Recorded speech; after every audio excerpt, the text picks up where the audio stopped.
Facebook Live, here we go.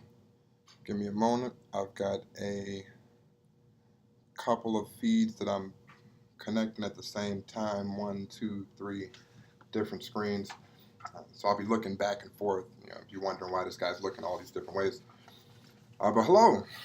Great to see everybody tonight. It's about 9:15 and it's time to tune in for Wednesday's Words of Wisdom, if you will, where what I like to do is share some things that were shared with me throughout the last 10, 15 or so years of my lifetime, and actually be able to give back to the people that have kind of set the groundwork, so to speak, for me.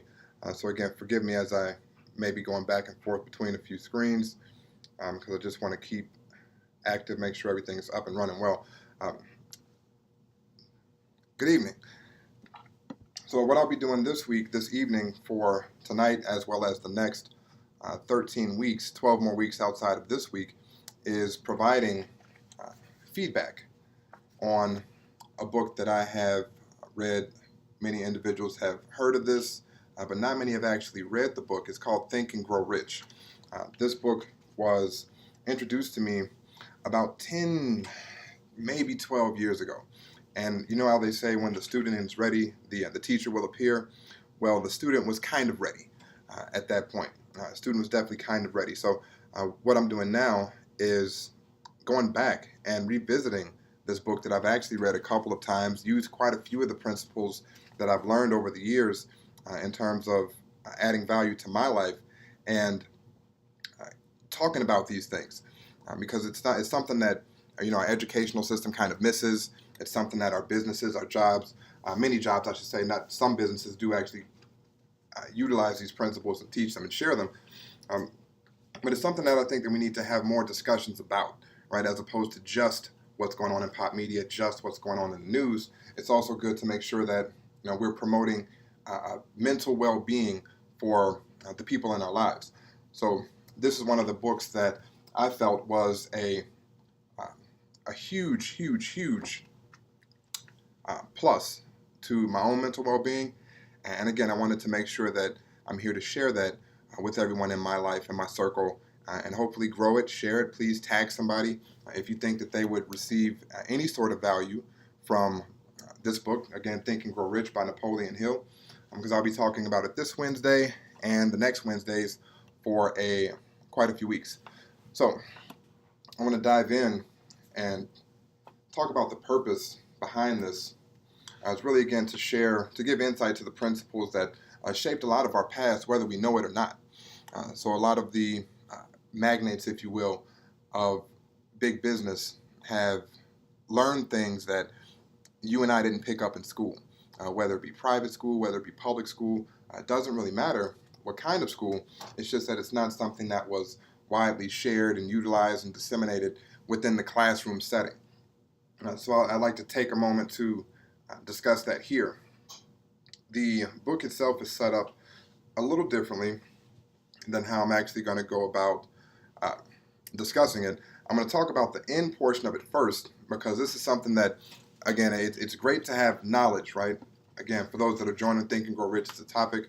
It's great to have knowledge, but it's another thing to know how to use it. And what I felt when I read this book and reread this book and reread this book is that there was a portion in the end which goes over the 6 ghosts of fear that I felt that needed to be addressed up front. So I wanted to address that up front such that everyone is able to take a look at these things first and really have that internal conversation. Because as you go through this journey, right, for those of you who might follow along for X amount of weeks as I put on these talks, for those of you that go through this journey, you're going to come up against some things. And when you come up against these things, you want to know that they're there and you want to acknowledge them. But you don't want to give them power, right? So you acknowledge the fact that it's there. It may be a fear, it may be a discomfort of some sort. You definitely want to acknowledge it, and to know that it'll come up ahead of time may save you the trouble, so that you don't get through weeks of looking at this material and saying, hey, great, I'm learning about desire, I'm learning about faith, I'm learning about specialized knowledge, but now I'm afraid and I don't know what to do. So I wanted to address the 6 ghosts of fear that are discussed at the end of the book first, and address them. I actually rephrase and change the word a little bit from address to add rest. And so you want to add some rest to these fears if they're there in your life currently, such that they don't affect you going forward for different types of endeavors that you may have, again, that you're going through in your life. So addressing the first one is a fear of poverty. Fear of poverty. Looking at this, I said for anybody that would be looking at this, if you have a fear of poverty, just sit back and kind of realize really where you are. You're looking at a screen that has lights on it, that's powered by electricity, that is connected to the internet through things that we did not build, right? We don't know who built them, and they're just there now, currently, like it's all there. And we're using this system. So if you have a fear of poverty, I don't want to say anything that's really too cliche, but just think about it, right? A fear of poverty at this point shouldn't necessarily be your main concern, right? Unless you just have zero belief in your own ability to produce some sort of value to the world, whereby bringing in some sort of income. Fear of poverty should not be something that anybody who's actually looking at this would have, right, as a realistic fear. Let's see. Instead of poverty, you do want to focus on its opposite, right? So you want to focus on wealth. So you're thinking poverty? No, we don't want to think poverty. We actually want to think of wealth at this point. Let me see. I'm not sure if my Facebook Live is still on, but I'm recording this and it's on Instagram. So for those of you that are watching it, however you're watching it, it will be on a couple different mediums, and I'll actually also put this on YouTube once we get finished. Okay, it looks like Facebook Live is actually back. So first fear being the fear of poverty, wanted to address again for those on Facebook. Going over Think and Grow Rich by Napoleon Hill. You can get this book literally for about $6 on Amazon, $3, $4, $5 maybe, with a few dollars for shipping.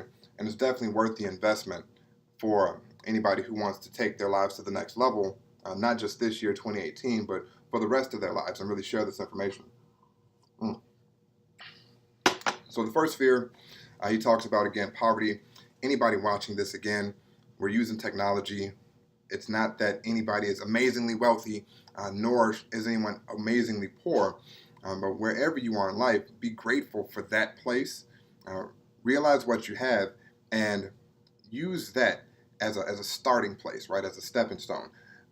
Look at the idea of creating wealth as opposed to having a fear of poverty whenever that fear comes up, as to not have this as a continual thing in your life. Second one, the fear of criticism. That one, that's a tough one, because oftentimes we will criticize each other and not necessarily know that it's causing harm. So for those of you that have a fear of criticism, I had a few little tidbits, and a lot of it comes with an attitude, right? A lot of it's really just an attitude. When somebody's criticizing you, if they're criticizing you, look at it as feedback as opposed to criticism. Right? Criticism has, in and of itself, a negative connotation. When you think criticism, you think, oh, I may be doing something wrong. Well, it may not, in fact, be anything wrong that you're doing. You're simply not. This is simply the feedback that you're getting from one person. And if this one person is giving you feedback, it may actually be in your best interest to listen to it, to take heed to it, to see if it actually has some merit. So when you think of criticism, for somebody saying, oh, you did this wrong, you did that wrong. Okay, great. Listen, see if it actually has merit, and then move on. But again, looking at it as criticism as opposed to looking at it as feedback plays a psychological toll on a person that would be otherwise feeling good about a thing that they did, or maybe not so confident about the thing that they did. So if you have that fear of criticism, look at it as feedback. Look at the person that's providing it to you, and not to be judgmental, but to just say, well, is this person in a position to add value to my life? And if so, great, pay them more mind.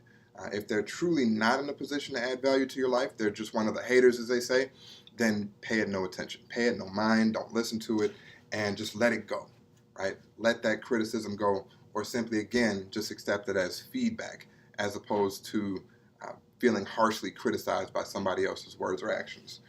Third fear, fear of ill health. As a fear, it's really not that practical. And what I mean by that is that if you are well right now and you have a fear of ill health, you have a fear of something that has not yet happened to you. And by the mere nature of putting the thought out there to say that I'm afraid of having bad health, you're almost inviting that bad health to come into your life. Because what you're thinking, what you're doing, what you're bringing for yourself is bad health, right? This is what you're thinking about. This is where your focus is. So if you have that fear of ill health, which is, again, the third ghost of fear that Napoleon Hill addresses at the end of Think and Grow Rich, and you're well, think about that, right? It's been noted by some pretty well-renowned physicians that many of the illnesses that people complain about are actually, she said a good 70% or some out of them are actually suffering from hypochondria, right?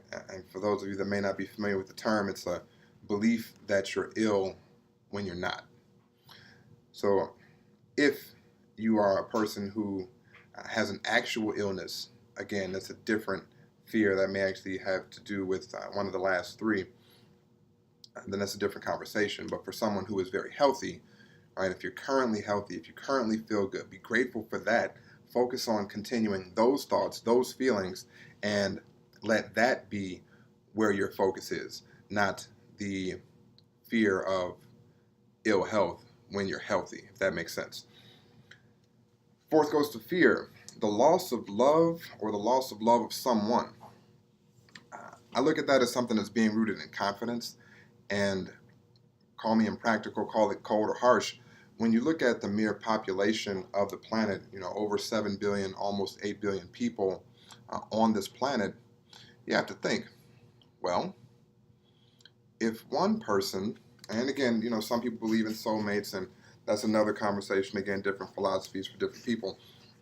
But if you're feeling that there's, you have to do things to always have somebody's attention, which, shout out to Gary Vaynerchuk, who focuses on attention from a marketing standpoint. But just as a person to person, if I feel that I can't just be genuine with you and express myself and have that as a basis for our love, just in whatever type of relationship it is, but I always have to do a thing to kind of prove myself, so to speak, then you got to question the idea of that love. You hear about it all the time. People that will, specifically guys, right? They'll go out and they'll do everything, right? Everything for somebody that might actually just be using them. So that's food for thought also, where put the houses up, cars up, right, just to make somebody else happy. But in the end, they were afraid of losing what they thought was love, and they used this idea of buying gifts as a continual way to show them. They use that, hey, Greg, thank you for joining in, man.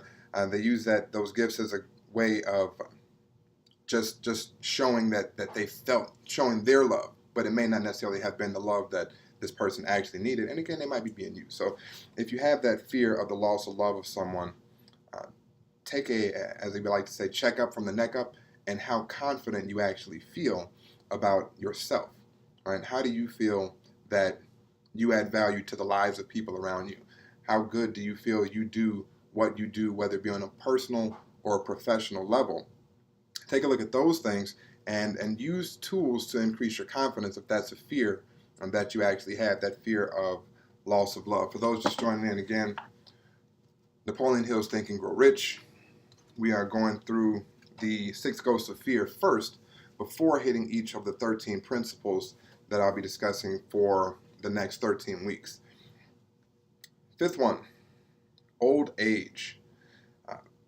Fear of old age is rooted in, as Napoleon Hill shares, the fear of the loss of, the fear of the loss of, their libido, ill health, and income.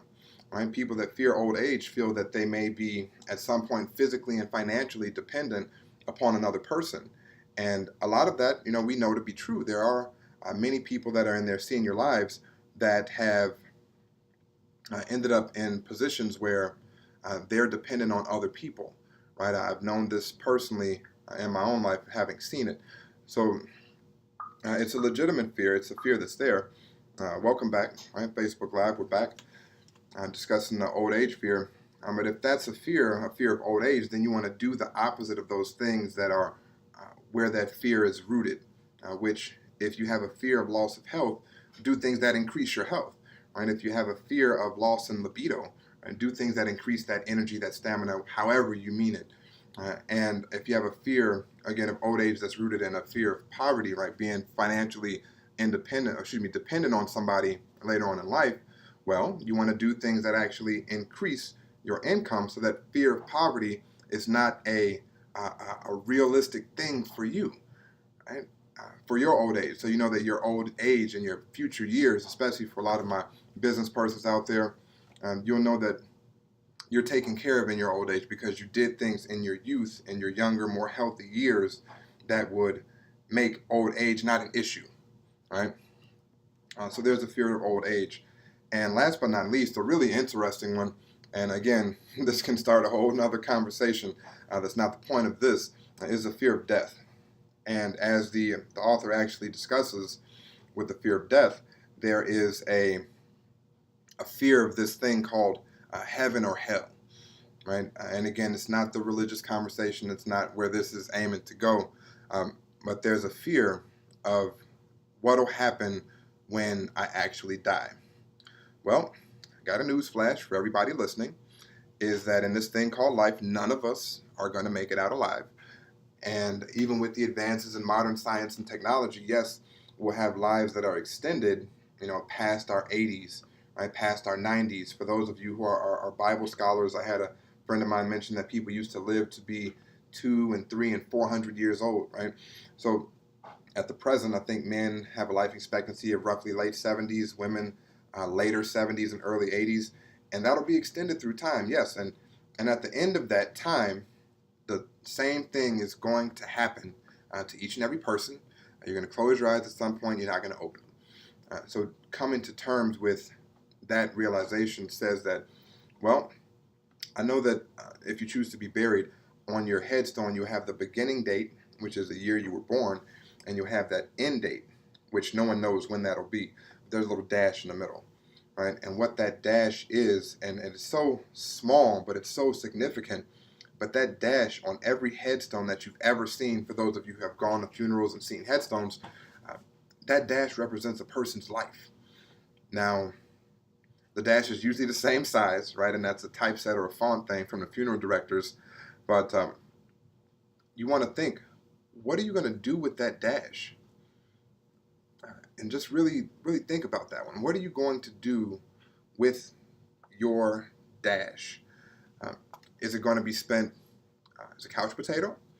Right? Is it going to be spent having fears of ill health? Is it going to be spent worried or concerned about, losing somebody? Is it going to be a fear of, getting older? Right? We want to get older. You shouldn't fear the thing that you want. Nobody wants to die today. So having a fear, again, backing up just a step, of old age seems a little odd because you actually want to get older, right? Nobody wants to stop right now. And if that's the case, you might need a little help. Call me, right? We'll help you out.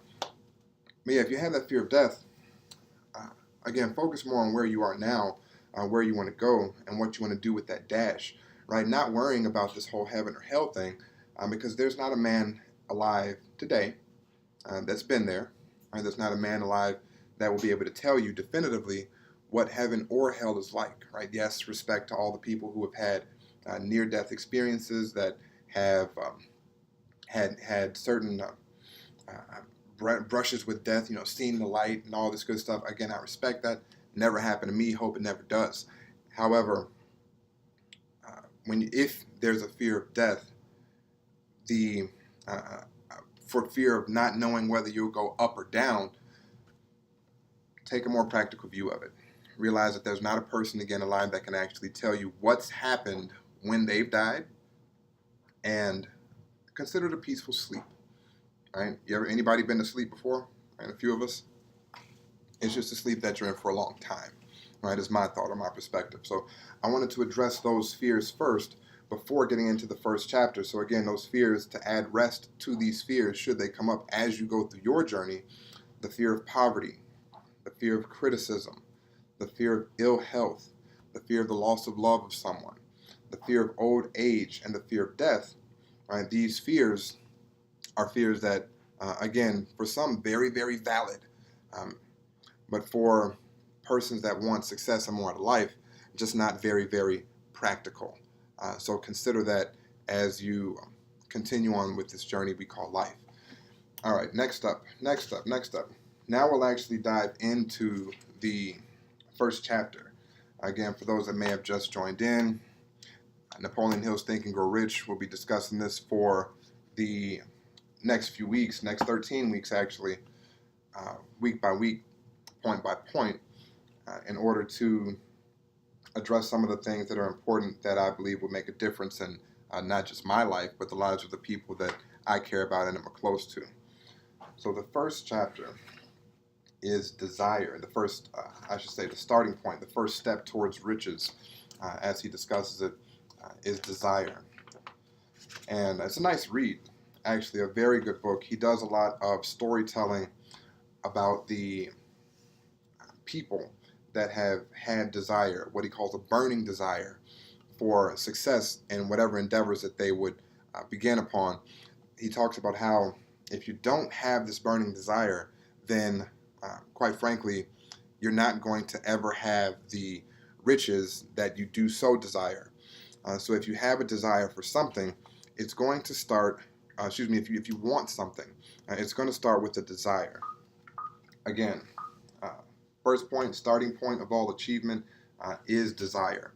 Now, with desire, Napoleon Hill again gives stories of lots of the greats through history, the Wright brothers, Thomas Edison, Helen Keller, Booker T. Washington, just to say a few of the names that have, all of them had something in common, is that they all started with a want. They all started with something that they cared so much about that it drove every one of their actions from that point forward. And that's what's meant by a burning desire. When you have something that you want so much that it drives all of your actions from this point until that point, right, that dash in between the life and death that we talked about before. When you've got something that you want so bad and you take actions on that consistently, you're acting upon your desire, this unseen thing that causes people to move and go about doing the thing that they do. Simon Sinek actually refers to it as your why, and I'll actually make reference to that a little bit later. But the desire, he gives really, really practical steps on utilizing desire after a bunch of stories. And again, I'm not here to rehash the stories. I, again, quite frankly, think that everyone should. And I'll post a link directly to the book afterwards. But I think that everyone should actually pick up this book and read it, right? At least one time in your life, take the time to add value to yourself where, again, all respect to the teachers in our lives, the people that are in our lives, that we just want to give them some more, right? If I were in an instructional setting, this would be the more that I would talk about. And using this book, which I again recommend that everyone at least read once in their lives, and practicing and applying these steps, I think will make a difference, right? And that's what I'd like to do in life personally, as I do have a desire to make a difference in the world at large. So the steps, 6 steps, very practical steps, and again, this book is rooted in the idea of riches and wealth. So with riches and wealth being a background for this, a lot of the conversation around it is around money, which some people do have an uncomfortable thing about, which is again another conversation where people have these not necessarily fears per se, but issues, right, around money. So that's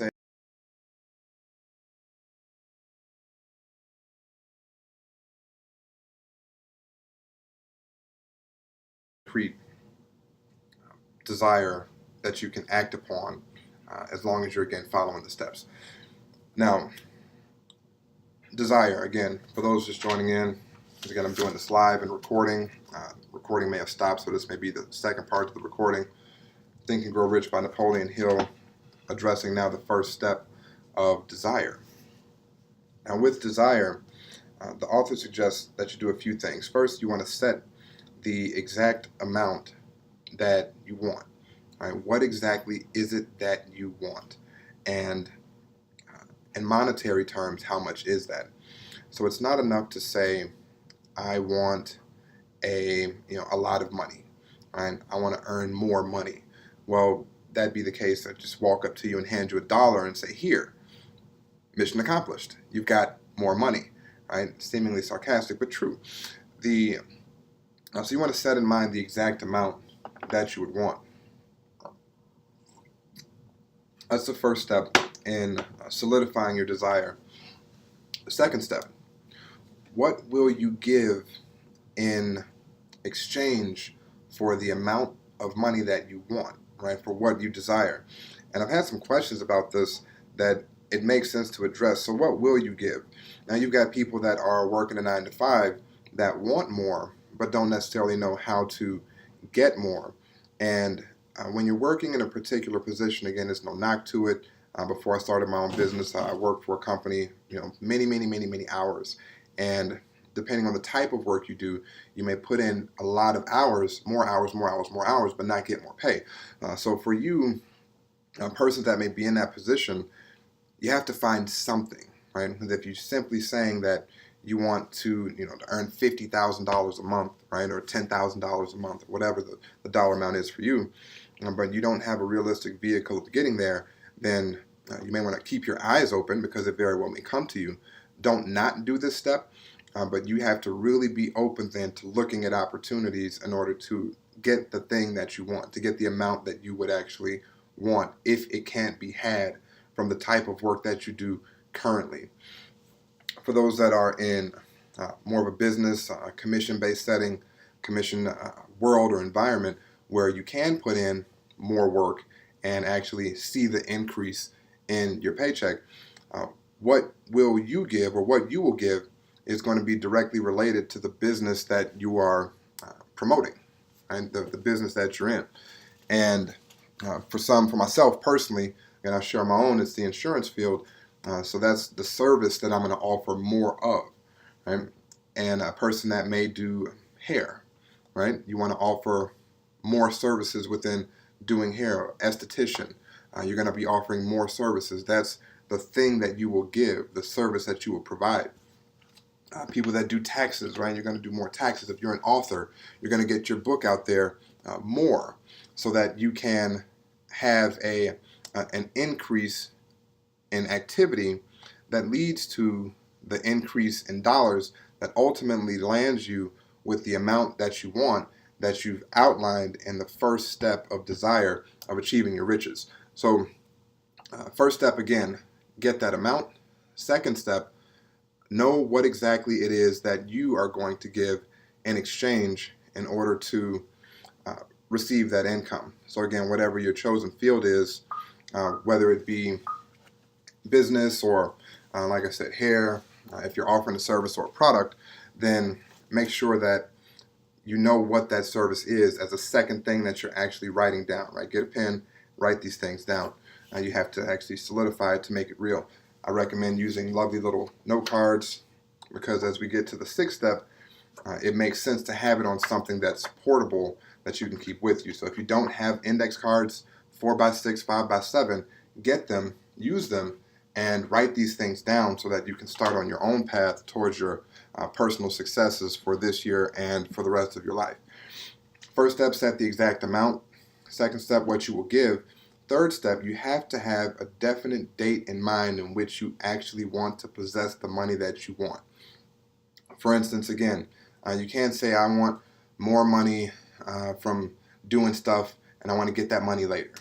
Okay, well, you walked outside, somebody gave you $1, right? Mission accomplished. Well, you want to actually put a definitive date to this thing. So there's something about setting a date or essentially a goal to have achieved by a certain time frame that causes a person to do more when they know there's a deadline versus not having a deadline at all. So that definite date to possess the money that you desire is going to be crucial so that you know that there's a timeline that you have to follow, right? Which leads into step 4, which is creating a plan and beginning at once. I'd initially titled these talks Take Action and Grow Rich, because although the title of the book is Think and Grow Rich, right, that's a wonderful title, but some people may very well take that literally and think that all they have to do is think, right? For those of you just joining, we're discussing Think and Grow Rich. First point I should say that we're on now is the point of desire.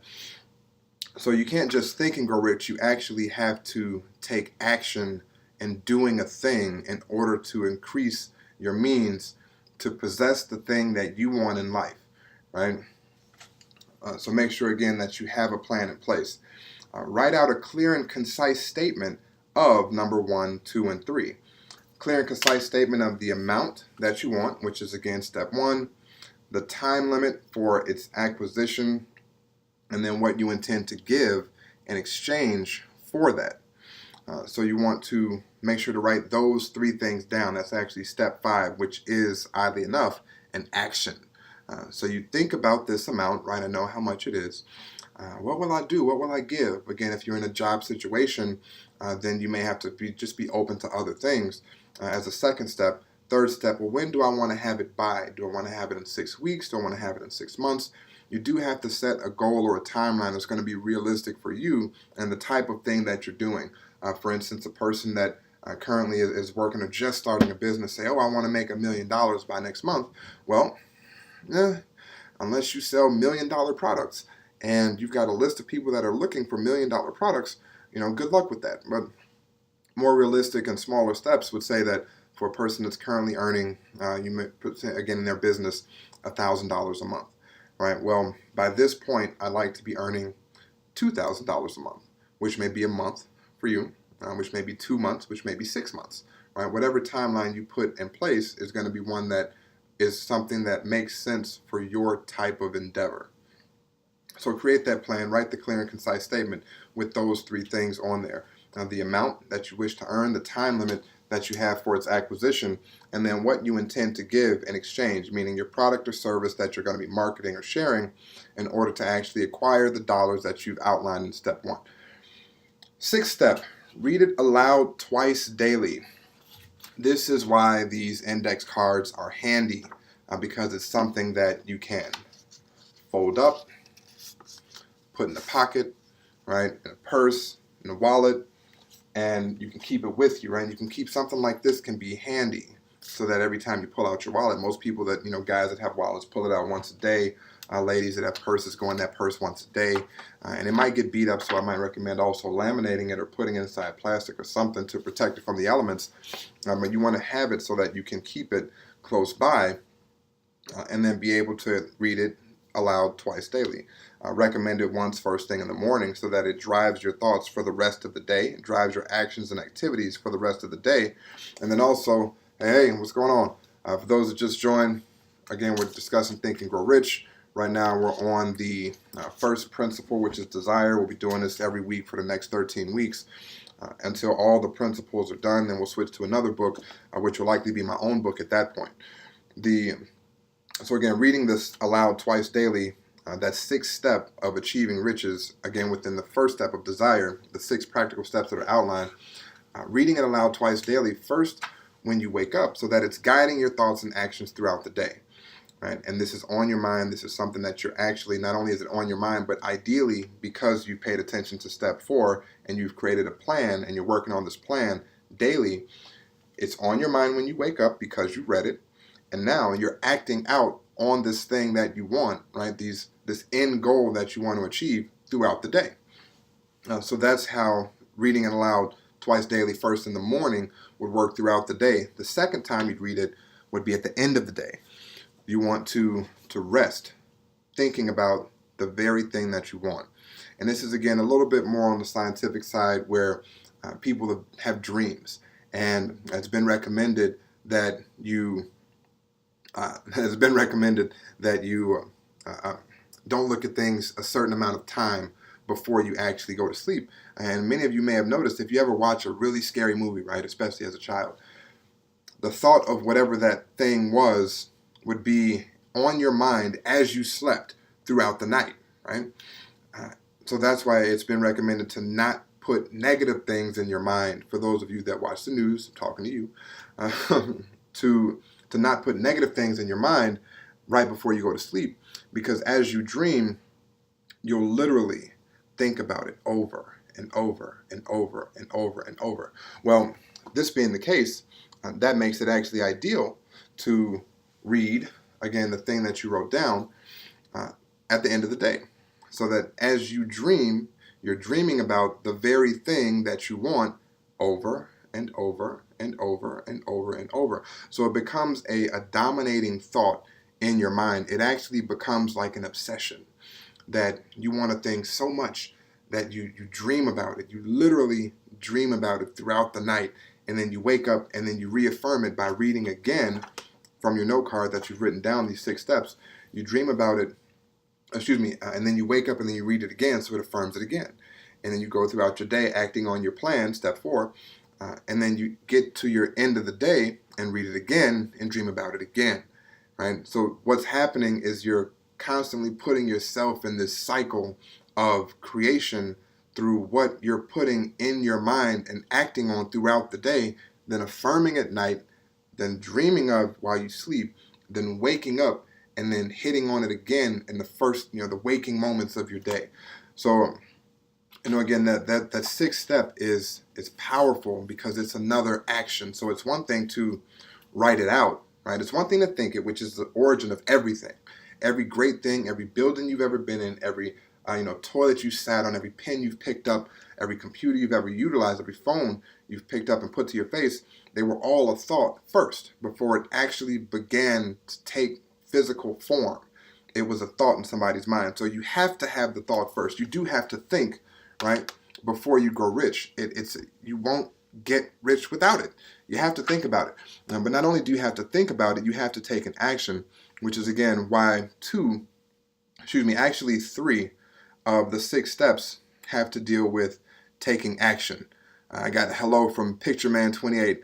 Hello, Devron, my man from Carbondale, man. It's an awesome, solid guy. So half the steps of achieving your desires in life are actions you have to take. It's not enough to just think about these things, but you have to act on them constantly and repetitively until that burning desire really takes place, right? So if a person wants a thing, it may not be a burning desire at first, but you have to continually act on it until it becomes a burning desire, an obsession, if you will. So just to touch on these steps one more time, is you want to set the exact amount. Again, financially is the motive of the book, so we're going to talk about it in terms of finance, but set the exact amount of money that you wish to earn. So if it's $1,000 a week, $1,000 more a month, write it out. But get it in your mind first. Figure out what it is for you. Second, what will you give in exchange for those services? If you're in a business that offers a product or a service, then that's clearly going to be it.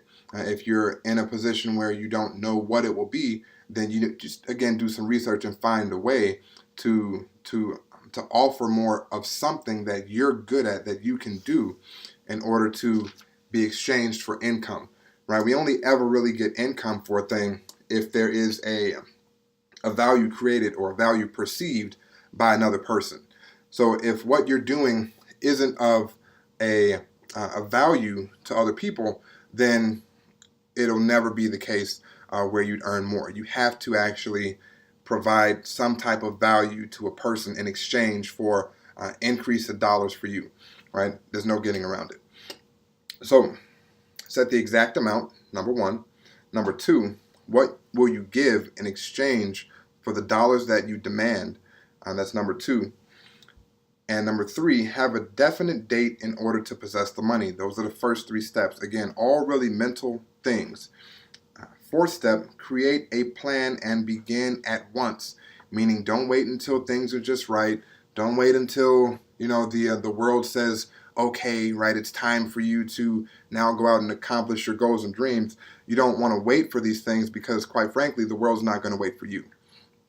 It won't. The sun hasn't stopped rising at any point since I began living, and I don't expect it to actually stop rising or stop setting because I don't want it to, right? The world's not going to wait for you. You have to go out and get the very thing that you want. I have a little issue with Facebook Live, so I'm jumping on and off of Facebook Live for those of you that are watching through any of the other screens. The fourth step, again, create a plan, begin at once, and act. The fifth step, write a clear and concise statement of the amount of time, the time limit, and then what you intend to give. So step 5 is actually writing out steps 1 through 3. So again, I recommend index cards, and I actually have one written out. It's my own personal one where it's read twice aloud daily. Right? Step 6, reading it twice aloud daily. You have to take an action. You have to read and put in your mind the thing that you want on a continual basis in order for you to actually have it. Right? So again, 6 steps that are outlined in Napoleon Hill's Think and Grow Rich. If you have not yet picked up a copy of this book, after this video, I will be posting a link to it so that people can see it, purchase it. I mean, you can get it for less than what you spend on a cup of coffee in a day. I got some friends that go to Starbucks religiously, and I've spent more on a Starbucks grande extra macchiato with extra cream and frost and all that stuff than I've actually spent on a book. I've gotten copies of this book for as little as 99 cents with $3.99 shipping. So please don't waste time. Look for it either before I send the link or after in order to add this piece to your library and at least get through it one time in your life and see if it doesn't make a difference in your day-to-day feeling. So first week, Wednesday's Words of Wisdom, and I look forward to feedback from anybody watching these videos. I'm actually going to, again, post them to YouTube from the one that's recording and allow people to revisit this information so that it's not just something that you have to see one time and, oh, I missed this and that, but you'll be able to see it again. So I'll be working on that this evening. It should be done by this evening, and I'll put those links up, put those videos up on my Facebook page so that you can actually go and review them, take a look, take some notes, provide feedback. Again, I'm okay with what they call criticism, right? I don't have that fear. I consider it feedback. And we look forward to making next week a much more exciting and involved experience. Next week's chapter is going to be on faith. That's the second step towards riches. One little tidbit on Napoleon Hill, the only story that I actually really want to share is not about one of the stories that he's talked about of other people, but it was in his own personal life. So Napoleon Hill has a son, Blair. Blair was born without the physical appearance, right, of ears, so he didn't have the luxury that everyone else had for normal hearing. Well, Napoleon Hill himself had a desire to see his son living a relatively normal life. So right now, if you do have all your faculties, again, be grateful. But he had this desire to have his son live a normal life. So long story short, he would not allow him to learn sign language or anything like that. He had ended up buying a Victrola, which is, I believe, like an old school radio player, record player. And his son, as he got a little older, when they bought that Victrola, he heard it, right? It was a vibration of that sound going through air that his son actually felt. So he would walk up to the Victrola and he would put his teeth on the edge of it, right? And at that point, Napoleon Hill understood the conduction of sound through the bones in the face. So from then, he would speak to his son by putting his mouth on his jawbone, right, on the, I believe it's the mastoid bone, so that his son would be able to hear him, right? And that's, I mean, for those parents out there, that is dedication, right? So every parent understands. Anybody that knows me personally knows how I feel about my son, right? I would do that, right? Whatever it took to make sure that my child could have a normal or a better or a more fair or an enhanced life. I do. So Napoleon Hill once he learned that his son can actually sort of hear, he set out on this long path of creating something so that he can further communicate with his son. His son ended up going through regular grade school without learning sign language. He went through regular high school without learning sign language, ended up getting through college. And it wasn't until after college, right? So this is a nice amount of time that he set out to help his son actually be able to hear. Again, long and short of it, they developed the technology that allowed his son to hear. And so that was the whole point. And but that passion that Napoleon Hill had, that desire that Napoleon Hill had for his son to hear, was unmatched by anything. More than a desire, it was backed by or mixed with faith, right? So this is that belief in things unseen, not necessarily again in a religious sense, but we'll get more into that next week. So I hope you all have enjoyed. This week has been Desire of Napoleon Hill's 13 Steps to Riches from the book Think and Grow Rich. Next week, Wednesday, will be the second step towards riches, which is faith. So again, review, like, comment, share, all of the above. These videos will be posted later for perusal. Add me on Facebook, Paul Howard Flowers Jr., and look forward to seeing you all next week. Thanks so much. Have a great night. Happy New Year. Bye for now.